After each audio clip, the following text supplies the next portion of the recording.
Objetivo de Desarrollo Sostenible número 15 hace referencia a la conservación de los ecosistemas terrestres, ¿no? Y en este sentido los bosques son algunos de los ecosistemas con mayor biodiversidad, ¿no? Por eso es tan interesante saber en qué estado de conservación se encuentran e intentar conservarlos, ¿no? En Europa, y particularmente en la península ibérica, tenemos un reducto muy mínimo de lo que fue en su día bosques bien conservados, ¿no? Esto se ha debido a que hace aproximadamente unos 3.500 años, con la colonización del hombre, existió, digamos, una destrucción masiva de los bosques que fueron talados y aprovechados especialmente para agricultura y ganadería, ¿no?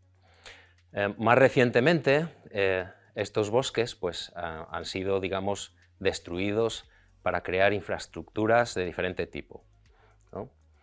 Cabe resaltar que si queremos conservar bosques, lo primero que tenemos que saber es qué es realmente un bosque, ¿no? Un bosque no es una plantación, por ejemplo, de especies exóticas invasivas, como puede ser, o de especies exóticas, como pueden ser los eucaliptos o otro tipo de plantaciones de coníferas, etcétera, para producción de madera o de papel. Un bosque composicionalmente y funcionalmente está mucho más estructurado, tiene un suelo bien definido, bien profundo, un sotobosque arbustivo, etcétera, muy bien detallado, ¿no?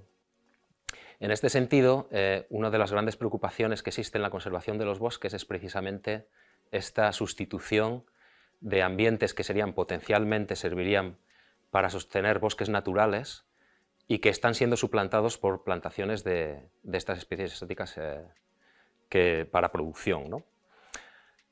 También más recientemente, quizás uno de los mayores retos ante el que nos encontramos es la transición energética sin precedentes que estamos viviendo, ¿no?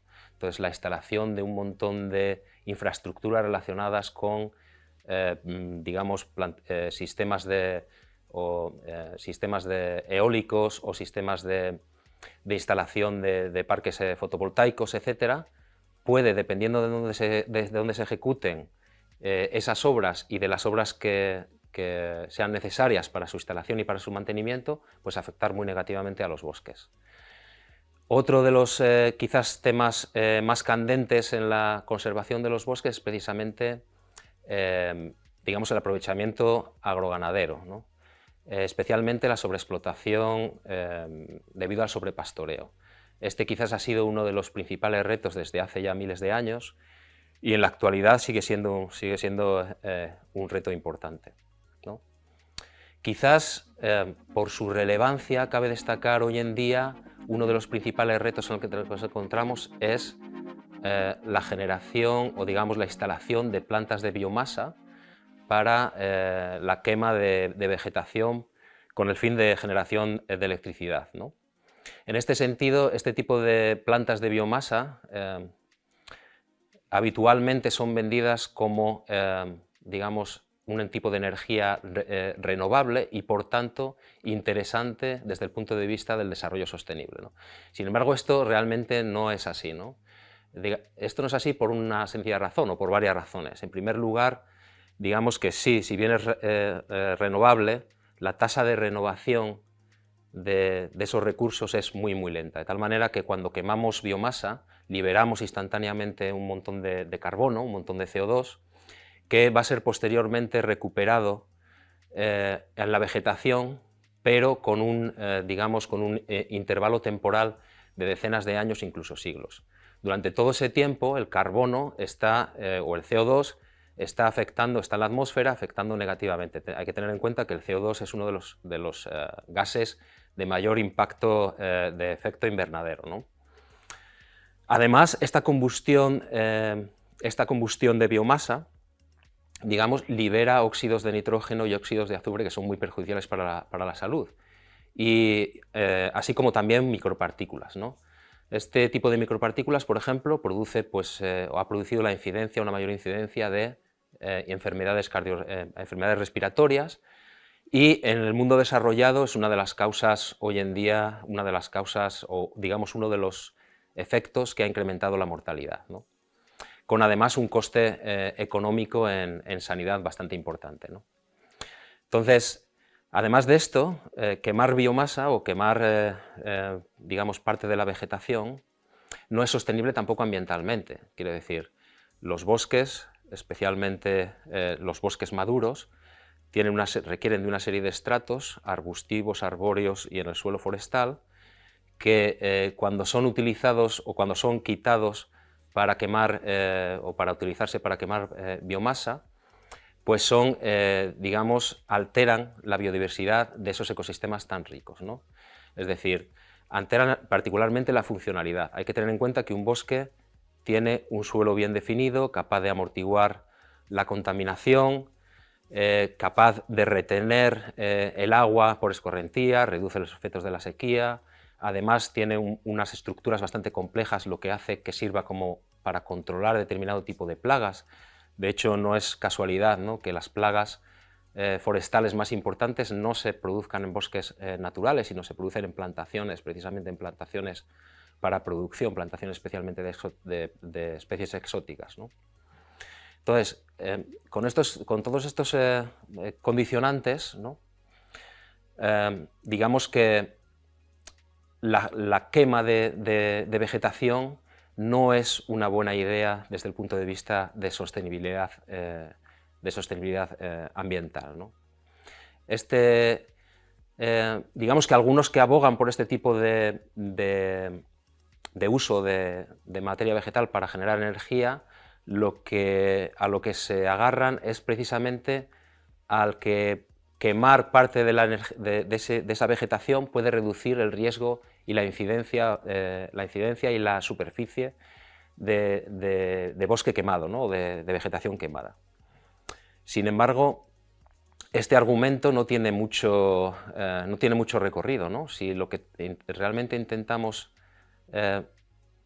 es que no se quemen los bosques, pero todo el sustrato que vamos a intentar que vamos a quemar para que no se quemen esos bosques, ¿no?, que mal denominado maleza o madera muerta, etcétera, que es una parte importantísima de la biodiversidad de los bosques, ¿no? Si reducimos esa biodiversidad para quemarla, lo que estamos haciendo es, de alguna manera, matar al perro para acabar con la rabia, ¿no? Es decir, quitar parte de la biodiversidad para proteger, para que no se queme esa parte de la biodiversidad, ¿no?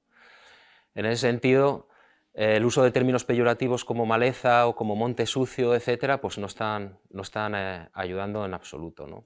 Y además están quitando el foco de lo que realmente es importante en el tema de incendios, ¿no? Hay que recordar, por ejemplo, en el Principado de Asturias, el año pasado, en el 2022, salió un artículo publicado en el BOPA haciendo referencia a que la extensión en hectáreas de superficie quemada, un 78% de esta superficie estaba causada por efectos humanos, ¿no? Y estos efectos humanos, básicamente, o mayoritariamente, eran debidas a quemas para la generación de pasto, ¿no? Entonces, deberíamos de poner nuestro foco a realmente intentar solventar un problema social que está detrás de la quema de vegetación o de estos incendios forestales devastadores, más que a demonizar la vegetación con términos como maleza, biomasa, maleza, monte sucio, etcétera, ¿no?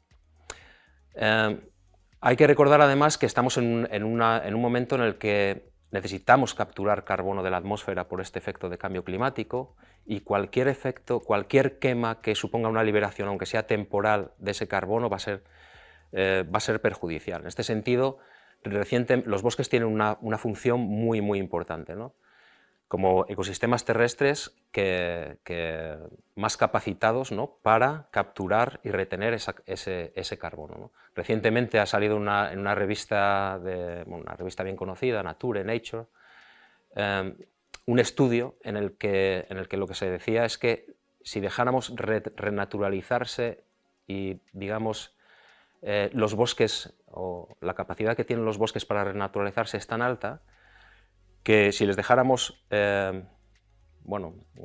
recuperarse en alguna manera, tendríamos la mayor capacidad de captación de carbono en los sistemas terrestres, ¿no?, muy por encima de lo que sería la captación a través de plantaciones de árboles, etc., ¿no? Vamos, que la naturaleza tiene esa capacidad para regenerarse y para, de alguna manera, proveer de servicios, ¿no? De servicios de retención de agua, control de plagas, etcétera, muy importantes y a un coste cero. Solamente tenemos que dejar a la naturaleza trabajar, ¿no? Sin presionarla en exceso. No se trata, obviamente, de que no se pueda, digamos, sacar ningún tipo de rendimiento económico de la naturaleza, ¿no? Lo que se trata es de tener en cuenta todos estos condicionantes a la hora de explotar nuestros recursos naturales, ¿no? Hay que tener en cuenta además que recientemente la Organización de Naciones Unidas, por ejemplo, ha estimado que el derecho a un medio ambiente saludable es un derecho humano universal y por tanto ese derecho debería de prevalecer frente a la contaminación, destrucción de biodiversidad, etc., ¿no? Además, está relacionado con otro objetivo de desarrollo sostenible, ¿no? El objetivo de desarrollo sostenible, no recuerdo ahora el número 3 creo que es, y que obviamente es importante para todos nosotros. Económicamente existen muchas posibilidades de sacar rendimiento con un coste ambiental bastante bajo, ¿no? Y las sociedades maduras, digamos que lo que tienen que estar orientadas es hacia la identificación de ese tipo de rendimiento, ¿no? Rendimiento económico compatible con la conservación ambiental, ¿no?